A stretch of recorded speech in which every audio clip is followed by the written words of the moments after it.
Students, welcome to गया guidance programme. और मैं प्रिया आपके सामने नव वर्ष की ढेरों शुभकामनाओं के साथ फिजिक्स का एक बहुत ही इम्पॉर्टेंट और इंटरेस्टिंग चैप्टर लेकर आई हूँ, जिसका नाम है ऊर्जा के स्रोत। हम ऊर्जा से पहले भी परिचित हैं, क्लास 9th में इसके बारे में पढ़ा है। तो हम सोचते हैं कि आखिर ये ऊर्जा नाम की चिड़िया क्या है, जो इसकी ज़रूरत हमें हर चीज़ के लिए पड़ती है। आखिर ये है क्या, ये किस किस रूप में पाए जाते हैं और ये आती कहाँ से है, हम ऐसा अक्सर सोचते हैं। तो हम देखें कि आखिर ये ऊर्जा है क्या। तो हम लोग जैसा कि जानते हैं कि कार्य करने की क्षमता को क्या कहते हैं, ऊर्जा कहते हैं। तो या फिर दूसरे शब्दों में कहें तो किसी पिंड के द्वारा संपन्न किया गया कार्य क्या कहलाता है, ऊर्जा कहलाता है। यानी जो उस पिंड में कार्य करने की जो कैपेसिटी है वो उसकी ऊर्जा कहलाती है। तो ऊर्जा जो है हमें ज़रूरी नहीं कि किसी एक सोर्स से प्राप्त होता है। विभिन्न विभिन्न कार्यों के लिए हमें विशिष्ट सोर्सों का उपयोग करना पड़ता है और हम क्या करते हैं, उससे ऊर्जा प्राप्त करते हैं और अपने कार्य को संपन्न करते हैं। सपोज कि जैसे हम सुबह में उठे और मुझे मन किया कि हम एक कप कॉफ़ी पिए। तो हम क्या करेंगे, किचन में जाएंगे, कॉफ़ी बनाएंगे। तो वहाँ पे क्या है, हमारा जो गैस जलाया उसमें एक केमिकल एनर्जी है। केमिकल एनर्जी का हम लोग उपयोग किए, गैस जलाया और हम लोग उस पर दूध, पानी, कॉफ़ी मिलाकर चढ़ा दिया। तो वह उसमें हीट उत्पन्न हुआ तो हमारी कॉफ़ी तैयार हुई। मैं लाकर रखी। कुछ टाइम बाद मुझे लगा कि अभी काफ़ी गर्म है, मुझे नहीं पीना चाहिए। तो हम ऐसे रख दिया और दूसरे काम में बिजी हो गई। तो देखा कि थोड़ी देर बाद मुझे अचानक याद आया कि ओह, मैंने तो कॉफ़ी पीने के लिए लाया था बट पिया नहीं। तो जब कॉफ़ी फिर पीने के लिए लिया तो देखा कि ये काफ़ी ठंडी हो चुकी है। तो जिस कमरे में हमने ये कॉफ़ी रखा था उसमें से हीट निकलकर वो कमरे में फैल गया। तो क्या ऐसा हो सकता है कि उस सारे हीट को, सारी उष्मा को इकट्ठा करके हम पुनः उस कॉफ़ी को गर्म कर लें? नहीं, ये पॉसिबल नहीं है। यानी अगर हम चाहते हैं कि हम फिर से उस कॉफ़ी को पिए तो उसके लिए हमें फिर से किचन में जाना होगा, वही रासायनिक ऊर्जा का प्रयोग करना होगा और फिर उसमें ऊष्मा उत्पन्न करना होगा, तब जाके वो कॉफ़ी गर्म होगी और कहीं वो पीने के लायक होगी। तो इस तरह से हमको पता चलता है कि ऊर्जा का ना तो उत्पन्न किया जा सकता है, ना ही नष्ट किया जा सकता है, केवल उसके रूप में परिवर्तन किया जा सकता है। ऊर्जा संरक्षण के सिद्धांत में भी हमने यही पढ़ा है। उदाहरण के लिए अगर हम रूप में परिवर्तन किया जा सकता है, कैसे देखेंगे। मान लो ये एक मोमबत्ती है और इसमें हमारा केमिकल एनर्जी प्रेजेंट है, केमिकल ऊर्जा से ये मोमबत्ती बना है। तो इसको हम कैसे एक रूप से दूसरे रूप में बदलेंगे। हम क्या करेंगे कि एक मोमबत्ती इसको जलाकर देखेंगे।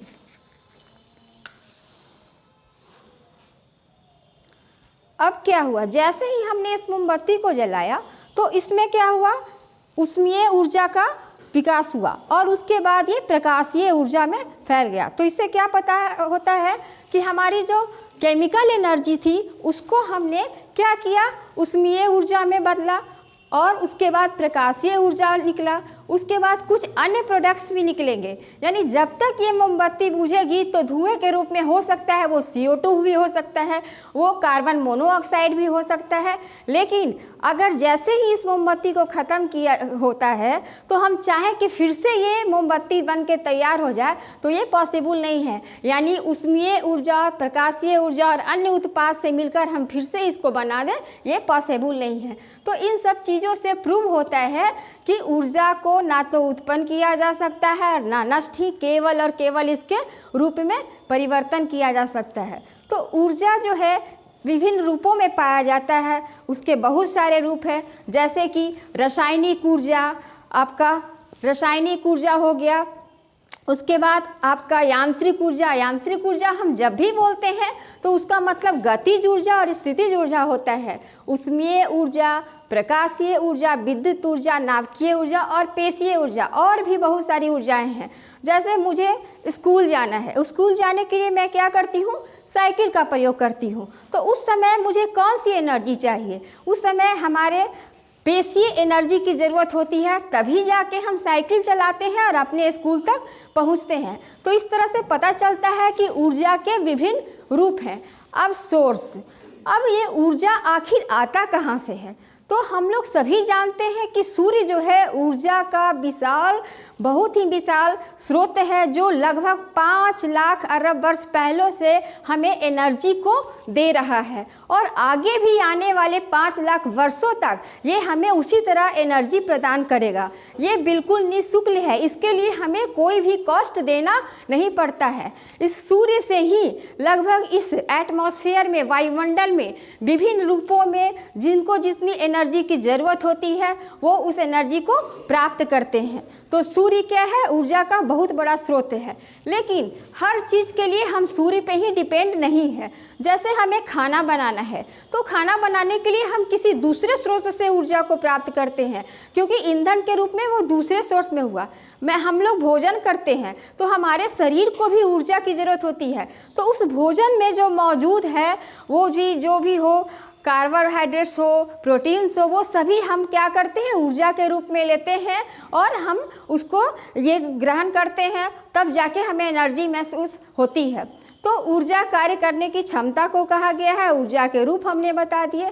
अब है ऊर्जा का अच्छा स्रोत। ऊर्जा का अच्छा स्रोत जिसे ईंधन कहा गया है, तो वैसे पदार्थों को ईंधन कहते हैं जो दहन पर ऊष्मा उत्पन्न करते हैं। तो आपके एग्जामिनेशन में एक क्वेश्चन हमेशा आता है कि अच्छा ईंधन क्या है, या उसी को दूसरे तरीके से बोला जाता है कि उत्तम ईंधन से आप क्या समझते हो, या उत्तम ईंधन की विशेषता क्या होती है, या फिर पूछा जाता है कि अच्छे ईंधन में कौन से गुण होना चाहिए। तो ये अलग अलग तरीके से पूछे जरूर जाते हैं, बट इन सारा का अर्थ वही होता है, वही तात्पर्य है कि हमें इन सब चीज़ों को ही बताना है। ये नहीं कि भाई हमने अच्छा ईंधन सुना था, उत्तम ईंधन नहीं सुना था, उसके विशेषता पढ़ी थी, गुण नहीं पढ़ा था। तो ये सब चीज़ों से हमें डाइवर्ट नहीं होना है, हमें अपना फोकस इस पे रखना है कि अच्छा ईंधन रहे, उत्तम ईंधन रहे, सभी से मतलब हमें वही है कि यह अच्छे ईंधन में क्या गुण हो चाहिए, यह हमें आसानी से उपलब्ध हो, यह जलने पर अधिक हीट को दे, ऊष्मा अधिक निर्मुक्त करे। ये अच्छे ईंधन की सबसे पहले पहचान होती है।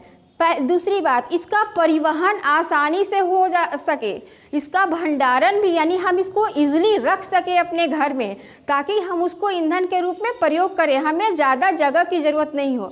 इसके दहन की दर भी मध्यम हो।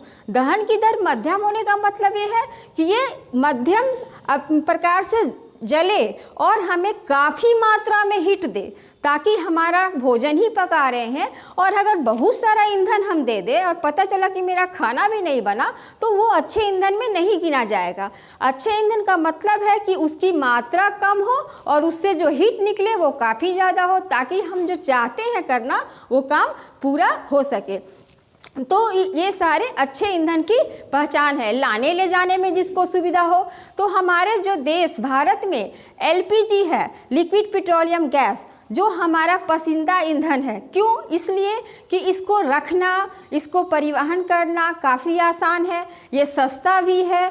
दूसरी बात कि ये काफ़ी मात्रा में हीट देता है, इसकी कम अमाउंट से ही हम अपना सारा काम कर लेते हैं, भोजन तैयार कर लेते हैं।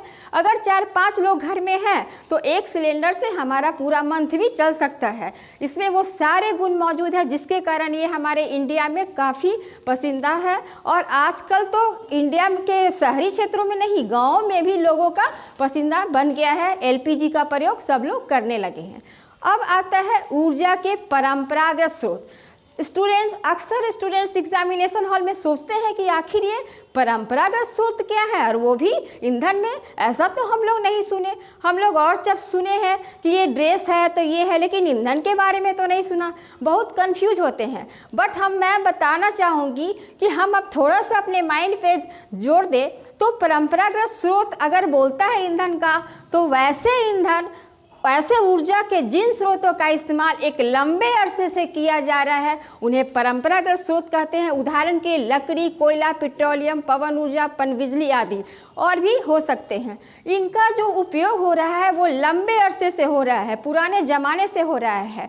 तो ये परंपरागत स्रोत यानी हमारी परंपरा, हमारा ट्रेडिशन में ही आया है। हमारे पूर्वज भी इनका उपयोग करके खाना बनाते थे, अपना अन्य काम करते थे, तो इसलिए इसको परंपरागत स्रोत कहा गया है। तो ये हम भूलेंगे नहीं, दिमाग में रखेंगे कि परंपरागत स्रोत है तो जो हमारी परंपरा से आ रहा है उसका उपयोग कर रहे हैं। तो वैसे क्या हो सकते हैं, जैसे कि परंपरागत स्रोत में हम देखें तो इसको आप इससे परिचित हैं। हमारे बिहार में तो सबसे ज़्यादा ये गोबर के उपले से बनाया जाता है जिसका नाम गोईठा है, और ऐसे इसको उपला भी कहा जाता है। तो अगर एग्जामिनेशन हॉल में आप भूल जाओ तो मेरा मकसद दिखाने का यही है कि आप इसको देखने के बाद भूलोगे नहीं। कभी कभी एग्जाम में ये पूछता है कि किसी 2 परंपरागत सोर्स का नाम बताइए जिसका यूज हम लोग लंबे अरसे से कर रहे हैं। तो ये पहला नाम ये भी आप लिख सकते हो। दूसरा नाम आप ये भी लिख सकते हो जिसका आज भी उपयोग हमारे बिहार में खास तौर से होता है, गांव में तो सबसे ज़्यादा, क्योंकि उन्हें ये सस्ता और इजीली मिल जाता है। तो इसके लिए वो सोचते हैं कि क्यों भाई हम एलपीजी खरीदें, हम इसका उपयोग क्यों ना करें। तो ये मेरा परंपरागत स्रोत में हुआ, तो आप इस दोनों का नाम लिख सकते हो। तो मैं उम्मीद करती हूँ कि आप भूलोगे नहीं। जब भी पूछे कि परंपरागत स्रोत का 2 उदाहरण बताइए तो आप इन दोनों का नाम लिख सकते हो। अब है गैर परंपरागत स्रोत। गैर परंपरागत स्रोत क्या है, हमारी जो परंपरा से चलते आ रहे थे सोर्स थे, उसी में कुछ टेक्नोलॉजी का प्रयोग कर दिया गया, प्रौद्योगिकी का प्रयोग कर दिया गया, और क्या किया गया, उसको थोड़ा स्मार्ट बना दिया गया। जैसे पहले हम लोग गोबर से क्या करते थे, उपले बनाते थे, गोईठे बनाते थे, और सीधे हम लोग ये करते थे। उससे क्या होता था, बहुत धुआं निकलता था। हम जब खाना बनाए जाते थे हमारे आंखों में आंसू आने लगते थे, हमारी आंखें गड़ने लगती थी। तो इसको टेक्नोलॉजी का विकास करके क्या कर दिया गया, उस गोबर से गोबर गैस का निर्माण कर दिया गया, उससे धुआं नहीं निकलता है। तो उसी से सौर ऊर्जा, आपका सूर्य से प्राप्त ऊर्जा को सौर ऊर्जा कहते हैं, उससे भी बहुत सारे टेक्नोलॉजी का उपयोग कर दिया गया। नाभिकीय ऊर्जा, सौर सेल, ये सब ज्वारीय ऊर्जा, ये सब जो है उसी टेक्नोलॉजी का बढ़ा हुआ रूप है जिसका उपयोग अभी हम कर रहे हैं और आगे के टाइम में लंबे अरसे तक करते रहेंगे। तो ये था मेरा परंपरागत और गैर परंपरागत स्रोत। आगे भी थोड़ा इसके बारे में पढ़ेंगे। अब है जीवाश्म ईंधन। जीवाश्म ईंधन, जीवाश्म ईंधन, जीवाश्म ईंधन का मतलब है कि जीवों से, वैसा ईंधन जो जीवों से हमें प्राप्त हुआ है। तो करोड़ों वर्ष पहले पेड़ पौधे पृथ्वी की सतह में गहरे दब गए तथा पशुओं के अवशेषों द्वारा जीवाश्म ईंधन बने। तो ऐसा हुआ अभी तुरंत नहीं, ये करोड़ों वर्ष पहले जितने भी पेड़ पौधे थे जब वो मृत हो गए तो क्या हुआ, पृथ्वी के अंदर दब गए और पृथ्वी के ताप एवं दाब से कंप्रेस होकर क्या हुए, वो एक नए रूप में फॉर्मेट हो गए। वो जैसे अभी आपके सामने मैं उसका एक रूप प्रस्तुत कर रही हूँ। ये क्या है, कोयला, जो है हमारे जीवाश्म ईंधन का सबसे महत्वपूर्ण पार्ट माना जाता है, जिसका उपयोग आज भी बड़े पैमाने पर किया जा रहा है। इसका उपयोग एक जगह नहीं, हमारी बिजली बनाने में, हमारे कल कारखानों में और भी बहुत सारे चीज़ों में इसका उपयोग अभी भी किया जा रहा है। तो ये जीवाश्म ईंधन का सबसे इम्पॉर्टेंट उदाहरण है। दूसरा है पेट्रोलियम। तो इस कोयले का जो है निर्माण कैसे हुआ, करोड़ों वर्ष पहले क्या हुए होंगे कि पेड़ पौधे जो मृत हो गए होंगे, पृथ्वी के अंदर दब गए होंगे और पृथ्वी के ताप और दबाव के कारण ये इसमें कन्वर्ट हो गए। दूसरा आपका जीवाश्म ईंधन है जो पेट्रोलियम। पेट्रोलियम क्या हुआ हो भाई, वो समुद्र में हमें प्राप्त होता है। समुद्र के बीच में बड़े बड़े मशीन लगाए जाते हैं जिसका दोहन होता है और अंदर से निकलता है। तो उसमें भी क्या होगा, समुद्री जीव जंतु और पेड़ पौधे जब मृत हो गए होंगे करोड़ों वर्ष पहले, तो समुद्रीय ताप एवं दाब से वो भी कंप्रेस होकर क्या हो गए, पेट्रोलियम में परिवर्तित हो गए।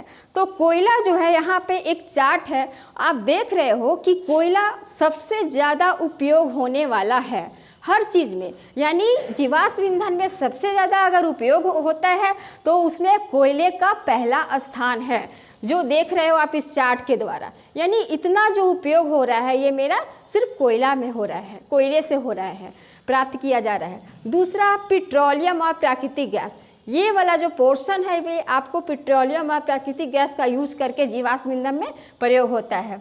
फिर आप देख रहे हो जल। ये इतना भाग जो है जल, कुछ देशों में जल का उपयोग करके भी ऊर्जा को उत्पन्न किया जाता है। फिर है नाभिकीय ऊर्जा, यानी यहाँ पे मेरा नाभिकीय ऊर्जा जो है शो कर रहा है। तो कुछ हम लोग ये ईंधन का प्रयोग करते हैं नाभिकीय ऊर्जा के द्वारा। और फिर वायु, कुछ जो है वायु जिसमें पवन चक्र वगैरह आता है, तो वायु का उपयोग करके भी हम लोग ईंधन का प्रयोग करते हैं। तो जीवाश्म ईंधन जो है हम लोग तो जान गए। तो अब जीवाश्म ईंधन का अभी क्या हो रहा है, ये बहुत ज़्यादा प्रयोग हो रहा है। और जीवाश्म ईंधन चूँकि करोड़ों वर्ष पहले हमें बने थे, अब मिल रहे हैं, तो इसकी मात्रा भी सीमित है। और अभी जितना है यूज हो रहा है उसके भारी अमाउंट में, तो एक टाइम ऐसा आएगा जब ये जीवाश्म ईंधन खत्म हो जाएंगे, नहीं मिलेंगे, इनकी मात्रा सीमित है। तो जीवाश्म ईंधन के अगर लाभ है तो उसकी कुछ हानियाँ भी है। उदाहरण के लिए सपोज कि मान लो ये हमारी पृथ्वी है, ये पृथ्वी है, ये पृथ्वी है, और ये इसके चारों ओर क्या है, वायुमंडल है। तो पृथ्वी को ऊर्जा का प्राप्त करने का सबसे बड़ा स्रोत क्या है, सूर्य। तो सूर्य से पृथ्वी क्या कर रही है, ऊर्जा प्राप्त कर रही है। जब सूर्य से पृथ्वी को ऊर्जा मिल रहा है तो पृथ्वी क्या करती है, इसके कुछ भाग को ही ऑब्जर्व करती है, बाकी सारे भाग को क्या करती है, वायुमंडल में छोड़ देती है। पृथ्वी को जो है वायुमंडल एक ब्लैंकेट की तरह, एक कंबल की तरह घेरे हुए है, उसकी रक्षा करता है। ठीक उसी प्रकार हमारे वायुमंडल में CO2 प्रेजेंट है, और CO2 क्या करता है, उस वायुमंडल में एक ब्लैंकेट का काम करता है। तो अगर हम जीवाश्म ईंधन का प्रयोग ज़्यादा करेंगे तो क्या होगा, हमारा वायुमंडल, लाभ है तो वहाँ पे हानि भी है। वायुमंडल ज़्यादा से ज़्यादा प्रदूषण होगा, CO2 की मात्रा ज़्यादा आएगी, CO2 की मात्रा ज़्यादा आएगी, कुछ जहरीली गैसें भी आएंगी। तो CO2 अभी हमारे वायुमंडल में एक लिमिट में, एक सीमित मात्रा में मौजूद है, जो हमारे इस वायुमंडल को जीने के लायक बनाए हुए हैं। लेकिन अगर हम अधिक से अधिक प्रयोग करेंगे तो क्या होगा, हमारा एटमॉस्फेयर जो है वो काफ़ी गर्म हो जाएगा।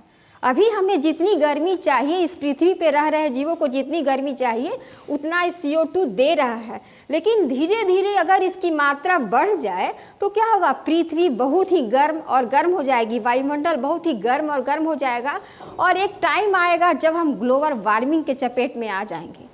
और इसके लिए हमें टाइम टू टाइम अलर्ट किया जाता है कि हम जीवाश्म ईंधन का कम से कम प्रयोग करें। एक बात ये भी है कि अगर ये CO2 वायुमंडल में रहे ही नहीं तो क्या होगा, तब तो फिर हमारी पृथ्वी बहुत ठंडी हो जाएगी, वायुमंडल बहुत ठंडा हो जाएगा, तभी भी हम जीने के लायक नहीं रहेंगे। तो यहाँ पे हमको क्या करना है, CO2 की जो मात्रा बैलेंस है उसको बैलेंस रखना है। इसलिए हमें जीवाश्म ईंधन का कम से कम प्रयोग करना है, ताकि हमारे वायुमंडल में एक जो ब्लैंकेट है इसको ढके हुए है अच्छे से बना रहे, हम ग्लोबल वार्मिंग की चपेट में ना आए। तो जीवाश्म ईंधन के फ़ायदे हैं कि ये आसानी से उपलब्ध है, रियल बात है। कोयला, पेट्रोलियम क्या है, हमें आसानी से उपलब्ध है और ये उपलब्ध है। इसकी हानियाँ क्या है, तो ये पर्यावरण को बहुत ज़्यादा ही वायु प्रदूषण की ओर ले जा रहा है। अच्छा बच्चों, आप तो समझ गए हो कि जीवाश्म ईंधन के क्या लाभ हैं। अब हम आते हैं इसके हानि के तरफ। जीवाश्म ईंधन से जहाँ लाभ है वहाँ कुछ हानियाँ भी हैं। हानियाँ क्या है कि ये वायु प्रदूषण का सबसे बड़ा कारण होता है। इससे वायु बहुत ज़्यादा पोल्यूटेड हो जाता है। उससे क्या होता है, फॉसिल फ्यूल को जब हम जलाते हैं तो CO2 और CO जो है कार्बन मोनोऑक्साइड गैसें बनती हैं, और CO2 गैस जो है वो ग्रीन हाउस गैस है, जिसके कारण ग्लोबल वार्मिंग होती है। और CO कार्बन मोनोऑक्साइड भी जहरीली गैस है, जो भले ही एक कंसंट्रेशन इसका कम होता है लेकिन बहुत ज़्यादा जहरीली गैस है, जो हमारे लिए काफ़ी हार्मफुल है। फिर है एक अम्लीय वर्षा। अक्सर एग्जामिनेशन में पूछता है कि अम्लीय वर्षा क्या है। इसमें ही नहीं, आपके सोशल साइंस के ज्योग्राफी में भी पूछता है, और आपके केमिस्ट्री के पर्यावरण से संबंधित जो आपका लास्ट चैप्टर है उसमें भी एक क्वेश्चन आपको पूछता है कि अम्ल वर्षा से आप क्या समझते हैं। तो जब फॉसिल फ्यूल को जलाया जाता है तो जलाने पर ये क्या करता है कि हमारे वायुमंडल से कांटेक्ट कर लेता है और N2H2 के ऑक्साइड को बना लेता है। फिर ये ऑक्साइड वर्षा के जल के साथ मिलकर एसिड बना लेते हैं और एसिड का फॉर्मेशन कर लेते हैं, और यह एसिड ना केवल जीव जंतुओं या हम लोगों को ऊंची ऊंची भवनों, इमारतों को भी नुकसान पहुंचाता है, जिसके कारण क्या होता है कि वो भवन रंगहीन हो जाते हैं। आप छोड़ दो वर्षा के ये हो रही है तो इमारतों को देखो कि कुछ साल बाद उसका कलर अपने आप हट जाता है। तो इसका कारण सबसे क्या है, ये एसिड रेन। तो आप लोग एसिड रेन को भी अच्छे से समझ गए होंगे। अब आगे है ऊर्जा के नवीकरणीय तथा अनवीकरणीय स्रोत, यानी रिन्यूअल और नॉन रिन्यूअल स्रोत। अक्सर एग्जाम में पूछता है, लघु उत्तरीय में भी या दीर्घ उत्तरीय में पूछ दे कि ऊर्जा के अनवीकरणीय स्रोत क्या हैं या ऊर्जा के नवीकरणीय स्रोत क्या हैं, या लंबा क्वेश्चन बना के पूछ दे कि इन दोनों स्रोत क्या है, नवीकरणीय और अनवीकरणीय स्रोत से आप क्या समझते हो। तो नवीकरणीय स्रोत, रिन्यूअल सोर्सेस, तो ऊर्जा के नवीकरणीय स्रोत वे स्रोत हैं जो हमारे द्वारा उत्पन्न किए जा सकते हैं या प्राकृतिक प्रक्रियाओं द्वारा लगातार उत्पन्न किए जा सकते हैं, या जिसकी मात्रा असीमित है, यानी हम एक बार ख़त्म हुआ फिर से उसको उत्पन्न कर सकते हैं, एक बार ख़त्म हुआ फिर से उसको उत्पन्न कर सकते हैं। उदाहरण के लिए सूर्य, पवन, बहता पानी, ये सब इसके उदाहरण है। और अनवीकरणीय स्रोत, ऊर्जा के अनवीकरणीय स्रोत वैसे स्रोत हैं जिनकी मात्रा तो सीमित है ही और एक बार समाप्त हो जाने पर जिसे हम नहीं बना सकते, यानी जो प्राकृतिक प्रक्रिया द्वारा अतीत में उत्पन्न किए गए थे। दूसरे शब्दों में हम कह सकते हैं कि ऐसे स्रोत जो एक दिन समाप्त हो जाएंगे, अर्थात जिनकी आपूर्ति सीमित है, हम जिसको स्वयं उत्पन्न नहीं कर सकते, उसे ऊर्जा के अनवीकरणीय स्रोत कहते हैं। एज फॉर एग्जाम्पल में आपका जो दिखाया था मैंने, कोयला हो गया, पेट्रोलियम हो गया और प्राकृतिक गैस, इसे हम दोबारा नहीं बना सकते क्योंकि इसे बनने में करोड़ों वर्ष लगते हैं, इसलिए इसकी मात्रा सीमित है। इसलिए हमें बार बार कहा जाता है कि इसका उपयोग हम कम से कम करें। तो अक्सर एग्जाम में ये भी पूछता है कि ऊर्जा के दो नवीकरणीय स्रोत का नाम लिखो शॉर्ट क्वेश्चन में, या ऊर्जा के अनवीकरणीय दो स्रोत का नाम लिखो। तो पहला आपका क्या हो गया, अनवीकरणीय बोलता है तो कोयला, दूसरा पेट्रोलियम, और नवीकरणीय बोलता है तो उसमें तो आपका बहुत सारा एग्जाम्पल हो गया, आपका सोलर कुकर हो गया, सौर ऊर्जा हो गया, ये सब क्या हो गया, नवीकरणीय उदाहरण हो गए। उसके बाद आपका आता है तापीय शक्ति संयंत्र, जिसको थर्मल पावर प्लांट कहा जाता है। तो ये थर्मल पावर प्लांट होता क्या है, तो थर्मल पावर प्लांट में हमें बिजली का उत्पादन होता है और उस बिजली को ट्रांसमिशनों के जरिए, ग्रिडों के जरिए हमारे घरों में जो आज बल्ब जल रहे हैं पहुंचता है, और हम ये रोशनी जो अंधेरे में भी रोशनी वो देते हैं, वो थर्मल पावर प्लांट से ही पास होकर हमारे घरों तक आता है। तो उसमें होता क्या है, उसमें बड़ी मात्रा में आपके कोयले का प्रयोग होता है, जीवाश्म ईंधन का ही प्रयोग होता है। ज़्यादातर जो अभी मैंने चार्ट दिखाया था कि सबसे ज़्यादा ईंधन के रूप में कोयले का प्रयोग होता है, जिसके कारण थर्मल पावर प्लांट्स में भी इसी का उपयोग होता है। सेकेंड में पेट्रोलियम का उपयोग होता है। तो एनर्जी कैसे मिलती है, बिजली का उत्पादन कैसे होता है, तो थर्मल पावर प्लांट में क्या होता है, कोयले का इस्तेमाल होता है, कुछ प्लांट में गैस तथा इस्तेमाल होता है ईंधन के रूप में। तो क्या कहता है, उस कोयले को डस्ट के रूप में बनाया जाता है, बड़े बड़े बॉयलर लगे होते हैं और उस बॉयलर में पंप हीट किया हुआ रहता है, जिससे क्या पानी जाता है, उस पानी को हीट किया जाता है और हीट एनर्जी उत्पन्न होती है। जैसा कि अभी हमने एक दिखाया है, हीट एनर्जी को उत्पन्न किया जाता है और इस हीट एनर्जी से क्या चलता है, टरबाइन चलता है और डायनेमो के द्वारा जुड़ा रहता है, तब जाके बिजली जलती है। तो इस तरह से हमारा क्या हुआ, बिजली का उत्पादन हुआ। कैसे, ताप वैद्युत उत्पादन की प्रक्रिया के द्वारा। यानी थर्मल पावर प्लांट को चलाने के लिए हमें कोयले या पेट्रोलियम की आवश्यकता होती है, लेकिन ज़्यादातर हम कोयले का ही उपयोग करते हैं थर्मल पावर प्लांट में।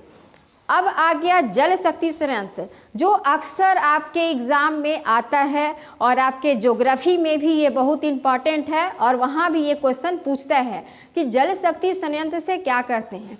तो इसमें याद करने का शॉर्ट ट्रिक्स ये है कि जब पूछता है तापीय संयंत्र, थर्मल पावर, तो हम जान रहे हैं कि वहाँ पे ताप यानी टेम्परेचर को देके किया जाता है, तो वहाँ पे मेन जरिया हमारा कोयला होता है। जल शक्ति पूछा यानी जल का उपयोग करके बिजली का उत्पादन होता होगा, तो उसमें भी क्या होता है, जल शक्ति संयंत्र में पन बिजली प्लांट बहते पानी में काइनेटिक एनर्जी को क्या करता है, इलेक्ट्रिक एनर्जी में बदला जाता है।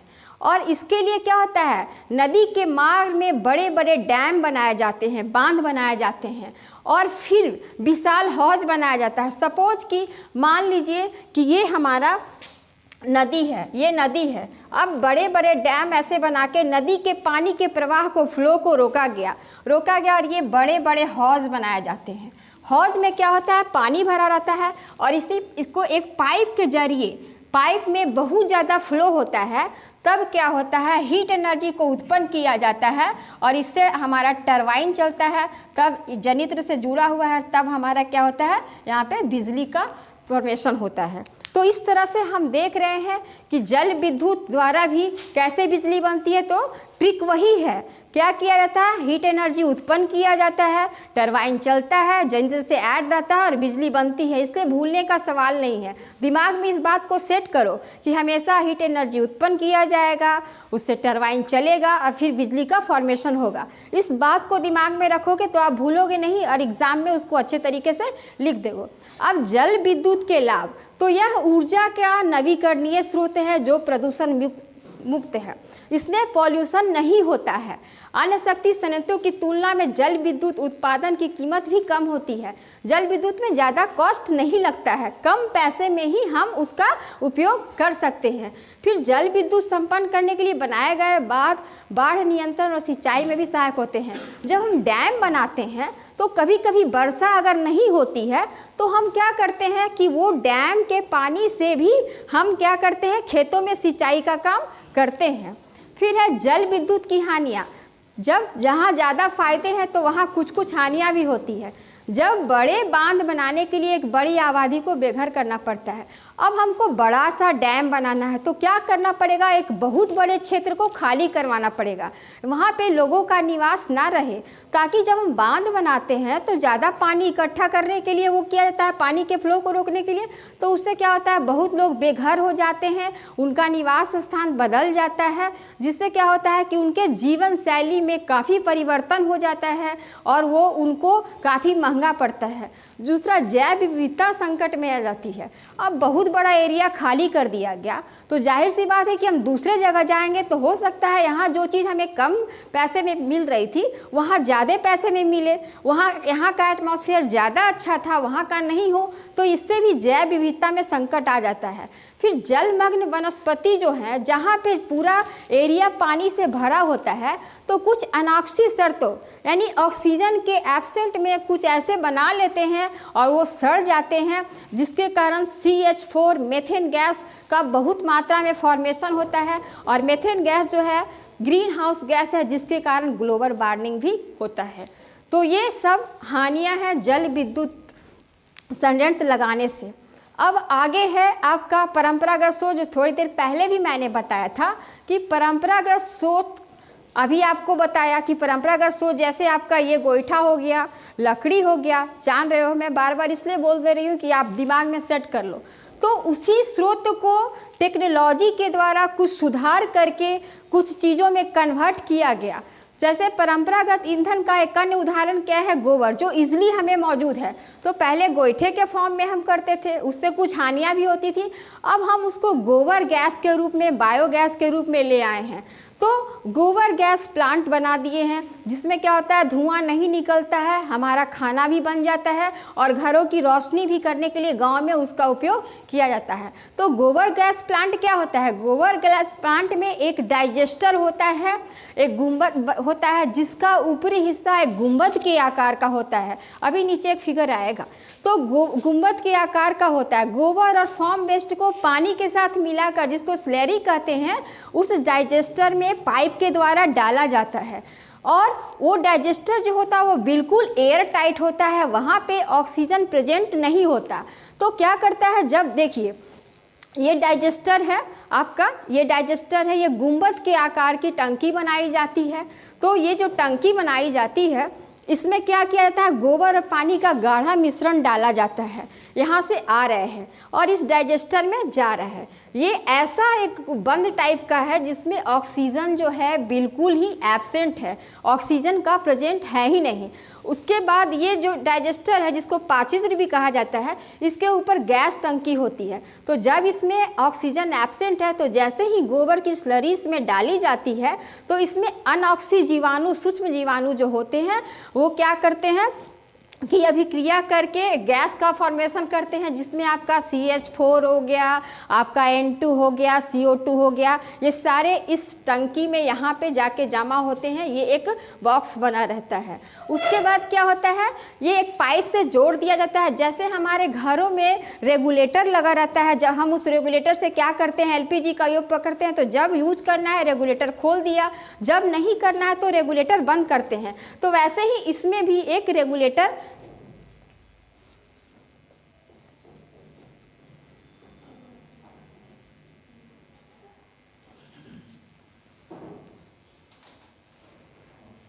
के द्वारा, ये जो होता है बायोगैस संयंत्र में ये पाइप लगा हुआ है, और यहाँ पे एक रेगुलेटर के द्वारा क्या होता है कि जब हमको ज़रूरत हुआ उसको ऑन किया और उस पाइप के द्वारा गैस का निकास होता है। फिर जो पाचित्र में जो अपशिष्ट बच जाते हैं वो भी वेस्ट नहीं जाते, उनका उपयोग किसान क्या करते हैं, अपने खेतों में कंपोस्ट के रूप में करते हैं। इस तरह बायोगैस संयंत्र जो है बहुत ही अच्छा माना जाता है। अब है पवन ऊर्जा। एग्जाम में कभी कभी पूछता है कि पवन ऊर्जा क्या है या पवन फॉर्म क्या है। तो पवन ऊर्जा, जब पवन तेज गति के साथ चलती है तो ये पवन चक्की के पंखों को घुमा देती है, जिसके कारण पवन ऊर्जा उत्पन्न होती है। यानी यहाँ भी वही बात है, यहाँ भी अगर हम बिजली का उत्पादन क्या करना चाहते हैं तो तेज हवाओं के द्वारा जब चलती है पवनें तो क्या होता है, टरबाइन हमारा चलता है और जनित्र से ऐड रहता है और फिर बिजली का फॉर्मेशन होता है। लेकिन एक पवन ऊर्जा का निर्माण करने से नहीं, ये एक पंखे के आकार का होता है, जिसको वैसे क्षेत्र में खड़ा कर दिया जाता है जहाँ कोई आबादी नहीं बसती हो, जहाँ एयर का सबसे ज़्यादा हवा आने का ये रहता हो। उसके बाद पवन फॉर्म बनाए जाते हैं। अगर बहुत मात्रा में हमें व्यावसायिक रूप में ज़रूरत होती है तो बहुत सारे पवन चक्कियों को एक सुसज्जित तरीके से लगाया जाता है, जिसकी काफ़ी मात्रा कम होती है, जिसके कारण एक विशाल क्षेत्र में बहुत सारे पवन चक्की को लगाया जाता है। इस विशाल क्षेत्र को ही पवन फॉर्म कहते हैं और तब हम भारी मात्रा में उसका उपयोग कर सके। पवन ऊर्जा से बिजली बनाने में जर्मनी नामक देश जो है वो सबसे ज़्यादा आगे है, वो सबसे ज़्यादा इसको उपयोग करता है और डेनमार्क को पवन का देश कहा जाता है। अब है पवन ऊर्जा। इस तरह आप देख रहे हो फिगर में पवन ऊर्जा के बारे में, जस्ट लाइक यही होता है। इस तरह के अनेकों खड़े किए जाते हैं पंखे के नुमा एक आधार बना के, ताकि व्यावसायिक रूप में इसका उपयोग हो सके। ऊर्जा के गैर परंपरागत स्रोत जो अभी थोड़ी देर पढ़े, यानी टेक्नोलॉजी का उपयोग करके जिनका लाया, तो ऊर्जा के जिन स्रोतों का इस्तेमाल अभी हाल में शुरू हुआ है उन्हें ऊर्जा के गैर परंपरागत स्रोत कहते हैं। और ज़्यादातर एक्सपेरिमेंटल स्टेज में ये है, अभी भी बहुत सारा स्टेज में इसका उपयोग हो रहा है, चल रहा है। और सौर ऊर्जा, ये इसी का एक उपयोग किया हुआ है। सौर ऊर्जा क्या है, तो सूर्य हमारे लिए ऊर्जा का एक अहम स्रोत है। सूर्य हमारे लिए ऊर्जा का एक अहम स्रोत इसलिए है कि सूर्य जो है इसकी स्रोत कभी खत्म नहीं होगा, जिससे कोई प्रदूषण भी नहीं होता है। सोलर एनर्जी का उपयोग करने के भी कई तरीके बताए गए हैं, जैसे कि सोलर कुकर। सोलर कुकर का नाम आपने सुना होगा, खाना बनाने के लिए इसका उपयोग किया जाता है। और हमारे एग्ज़ाम में आता है कि सोलर कुकर का उपयोग क्या है, उसके लाभ क्या हैं, उसकी हानियाँ क्या है या उसकी सीमाएं क्या हैं। तो सोलर कुकर क्या होता है, सोलर कुकर जो है एक बर्तन टाइप का होता है, जिसकी बाल जो होती है एक एल्युमिनियम की बनी होती है, और जिसके अंदर जो होता है ब्लैक कलर से उसको पेंट किया जाता है, क्योंकि सूर्य का सबसे ज़्यादा ऑब्जर्वेशन जो होता है वो काले रंग में होता है।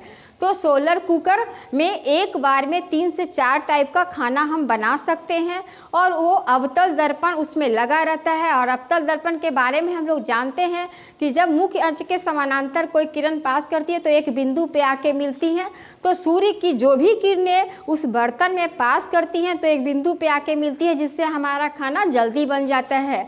तो सोलर कुकर का लाभ क्या है कि सोलर कुकर जो है यह काफ़ी सस्ता होता है, यह धुआं उत्पन्न नहीं करता, इसके उपयोग से पर्यावरण में प्रदूषण भी नहीं होता है। सोलर कुकर के उपयोग से ईंधन की भी बचत होती है, लेकिन इसकी कुछ सीमाएं हैं। सोलर कुकर का उपयोग सिर्फ दिन के समय ही कर सकते हैं, क्योंकि उसका सोर्स क्या है, सूर्य है, और जब तक सूर्य नहीं रहेगा तब तक हमारे सोलर कुकर में खाना नहीं बनेगा।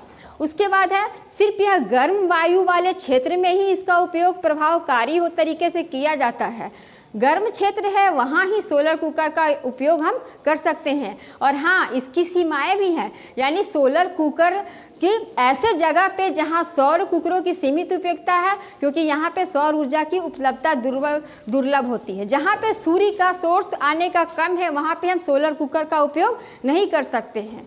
दूसरी बात कि सोलर कुकर पे हम चाहे कि कुछ तल लें या रोटी बेल के रख दे तो वो चीज़ भी नहीं है। तो ये सब उसके सीमाएँ हैं। जैसा कि सोलर कुकर दिखाया गया है, इसकी दीवार जो है ये एल्युमिनियम की बनी होती है, जिसे ब्लैक कलर से रंग दिया जाता है। उसके बाद थर्मोकोल का उपयोग किया जाता है इसके दीवार के नीचे, ताकि हमारा खाना जो गर्म हो हीट को बाहर ना ये करे। ये अवतल दर्पण इसमें लगा हुआ है और एक बिंदु पे पड़ रहा है, और यहाँ पे पड़ने के बाद परावर्तन के बाद ये बर्तन में चारों तरफ फैलता है। फिर इसको पैक कर दिया जाता है और फिर 2-3 घंटे में हमारा भोजन तैयार हो जाता है। अब है सौर सेल। सौर सेल क्या है? तो सौर सेल एक ऐसा युक्ति है, डिवाइस है, जो सौर ऊर्जा को विद्युत ऊर्जा में परिवर्तित करती है, यानी सूर्य से प्राप्त ऊर्जा को विद्युत ऊर्जा में परिवर्तित करती है। तो हमारे एग्जामिनेशन में सौर सेल, सौर पैनल से रिलेटेड छोटे छोटे नोट्स भी आते हैं लिखने के लिए। तो सौर सेल के बारे में पूछेगा तो सौर सेल के बारे में हम बताएंगे कि सौर सेल एक ऐसी युक्ति है जो सौर ऊर्जा को विद्युत ऊर्जा में परिवर्तित कर देती है। अब सोलर पैनल, तो सौर सेल से प्राप्त ऊर्जा की मात्रा कम होती है, जिस कारण बहुत सारे सौर सेलों को एक व्यवस्था में संयोजित किया जाता है। यानी सौर सेल से जो हीट हम एनर्जी मिलती है उसकी मात्रा बहुत कम होती है। तो बहुत सारे सौर सेल को मिलाकर एक व्यवस्था में अरेंज किया जाता है, जिसे ही सौर पैनल कहते हैं। और एक सौर सेल में 0.60 वाट का ऊर्जा प्राप्त होता है। तो इसीलिए बहुत सारे जब व्यवस्थित किए जाएंगे तो उससे हमें बिजली की ज़्यादा उत्पादन होगी। इसकी कुछ हानियाँ भी हैं। सौर सेल में क्या होता है, एक सिलिकॉन नामक एलिमेंट का प्रयोग होता है, और सिलिकॉन नामक एलिमेंट जो है वो काफ़ी महंगा है, तो वो हमें खरीदना मुश्किल, ज़्यादा कीमत में लगता है। तो सौर सेल का जो अर्धचालक के रूप में सिलिकॉन का प्रयोग होता है, इसलिए ये काफ़ी महंगा पड़ता है। तो इसका उपयोग अभी हम उतने ज़्यादा नहीं कर पा रहे हैं। अब है समुद्रों से ऊर्जा, ज्वारीय ऊर्जा। तो ज्वारीय ऊर्जा दोहन हम सागर के किसी संकीर्ण क्षेत्र पर बांध बनाकर निर्माण करके कर सकते हैं। ऐसे बांध सिर्फ सीमित स्थानों पे ही बनाए जाते हैं। ज्वारीय ऊर्जा, ज्वारीय ज्वार जो आएगा तो ये कुछ लिमिट स्थानों पे ही किया जाता है, जहाँ पे ज्वार ज़्यादा से ज़्यादा उत्पन्न होता है, वहाँ पे भी इसका उपयोग करके बिजली का निर्माण किया जाता है। तरंग ऊर्जा, तरंग क्या है, जब समुद्र में समुद्र की तेज लहरें चलती हैं उन्हें वेव तरंग कहा जाता है। और समुद्र के तटों पे बड़ी बड़ी लहरें आती हैं जिन्हें हम लोग तरंग कहते हैं। और इन तरंगों का उपयोग भी क्या करते हैं, फिर वही चीज़ होता है, टरबाइन चलाया जाता है और बिजली बनती है। यानी ट्रिक वही है, हर में हम क्या करेंगे, हीट एनर्जी को उत्पन्न करेंगे, हमारा टरबाइन चलेगा, और जब टरबाइन चलेगा तो क्या होगा, बिजली का फॉर्मेशन होगा। तो ये एक याद करने का तरीका है। आप अपने दिमाग में इस बात को सेट कर लो कि हर स्थिति में हमें हीट एनर्जी को पैदा करना है, उसे टरबाइन को चलाना है और बिजली उत्पन्न करना है। भू उष्मीय ऊर्जा, भूगर्भीय परिवर्तनों के कारण जब चट्टान पिघल जाते हैं, जिन्हें हॉट स्पॉट भी कहा जाता है, और हॉट स्पॉट में बदल जाते हैं, तो संपर्क में आए पानी से भाप उत्पन्न किया जाता है, और उस भाप से फिर क्या होता है, फिर से टरबाइन चलेगा और फिर से हमारी बिजली क्या होगी, उत्पन्न होगी। जैसा कि अभी हमारा दिखाया गया है यहाँ पे। सागर, सागर में क्या होता है कि उसका ऊपरी तल का पानी होता है वो ठंडा होता है, और जस्ट 2 किलोमीटर नीचे जो पानी होती है वो काफ़ी गर्म होती है। तो यहाँ पे ये सागर का पानी है, और यहाँ पे ये जो है उसके अंदर यानी तल का पानी है, ठंडा पानी है। तो क्या किया जा रहा है कि इस सागर के ऊपरी और निचले पानी दोनों का कॉम्बिनेशन होगा और उससे फिर टरबाइन चलेगा और टरबाइन और जनित्र के द्वारा फिर बिजली उत्पन्न होगी। वही प्रोसेस है। अब नाभिकीय ऊर्जा, तो नाभिकीय ऊर्जा उत्पन्न करने की प्रक्रिया नाभिकीय विखंडन है। नाभिकीय ऊर्जा को हम चाहते हैं कि अगर उत्पन्न किया जाए तो उसका जो है नाभिकीय विखंडन है। अब नाम से पता चल रहा है नाभिकीय विखंडन, यहाँ भी क्या हो रहा है, ये टूट रहा है। यानी एक बड़ा नाभिक जब टूटकर दो छोटे छोटे नाभिकों में बदलता है तो उसको हम लोग नाभिकीय विखंडन कहते हैं। यानी किसी एटम को न्यूक्लियस में को तोड़ने की प्रक्रिया को न्यूक्लियन फिजन कहा जाता है। जब हैवी मेटल जैसे थोरियम, प्लूटोनियम और यूरेनियम न्यूक्लियर फिजन कराया जाता है तो इसमें भारी मात्रा में ऊर्जा निकलती है। उदाहरण के लिए यूरेनियम के एक एटम के फ्यूजन से जो ऊर्जा निकलती है वह कार्बन के एक एटम के दहन से निकलने वाली ऊर्जा का 1 करोड़ गुना होता है। इस तरह से निकलने वाली हीट का इस्तेमाल फिर टरबाइन चलाने के लिए किया जाता है और जिससे बिजली उत्पन्न होती है। तो न्यूक्लियर एनर्जी का लाभ भी है और इसकी हानियाँ भी है। कहने के लिए तो न्यूक्लियर एनर्जी बहुत अच्छा है बट इसकी हानियाँ भी बहुत ज़्यादा हैं, लाभ हैं। तो लंबे समय के इस्तेमाल के हिसाब से यह काफ़ी सस्ता साबित होता है क्योंकि फ्यूल की एक छोटी सी मात्रा से भारी मात्रा में ऊर्जा निकलती है। तो इससे वायु प्रदूषण नहीं होता, बट ऐसा है नहीं। जहाँ भी न्यूक्लियर का उपयोग किया जाएगा, जहाँ भी न्यूक्लियर फ्यूजन होंगे वहाँ पे वायु प्रदूषण होगा ही। कहने के लिए है बट वायु प्रदूषण ये बहुत ज़्यादा मात्रा में करता है। यह पर्यावरण को काफ़ी नुकसान पहुँचाता है और इससे लंबे समय तक विकृतियाँ उत्पन्न होती हैं जो हमारे स्किन डिजीज भी पैदा कर सकते हैं। उसके बाद ये पावर प्लांट बनाने में काफ़ी खर्चा होता है और इसका फ्यूल भी काफ़ी महंगा होता है और इसमें अगर डिजीज़ पैदा हो जाए तो ये हमारे जीन को भी प्रभावित करते हैं। सो स्टूडेंट्स, मैं सोच रही हूँ कि ये ऊर्जा चैप्टर पढ़कर आप अपने आप को काफ़ी ऊर्जावान महसूस कर रहे होंगे और एंड आई होप कि आप अपने एग्जामिनेशन हॉल तक इस एनर्जी को बरकरार रखेंगे और उसका बेहतर परिणाम हमारे बिहार के अच्छे बच्चों के रिज़ल्ट की लिस्ट में हम लोगों को देंगे। और मैं आपसे ये बात करना चाहूँगी कि बहुत जल्द ही हमारा एक मैगज़ीन आने वाला है जिसमें साइंस मैगज़ीन आने वाला है और हम चाहेंगे कि आप हमारा लास्ट वीडियो साइंस का ज़रूर देखें क्योंकि उसमें हम टिप एंड ट्रिक्स बताएंगे कि कैसे आप एग्जामिनेशन हॉल में सारे सवालों का जवाब दो। So best of luck, all the best आप लोग सभी को और मेरे तरफ से बहुत सारी शुभकामनाएं और प्रिया फिर से आपके सामने आएगी एक नए अध्याय के साथ। Thank you.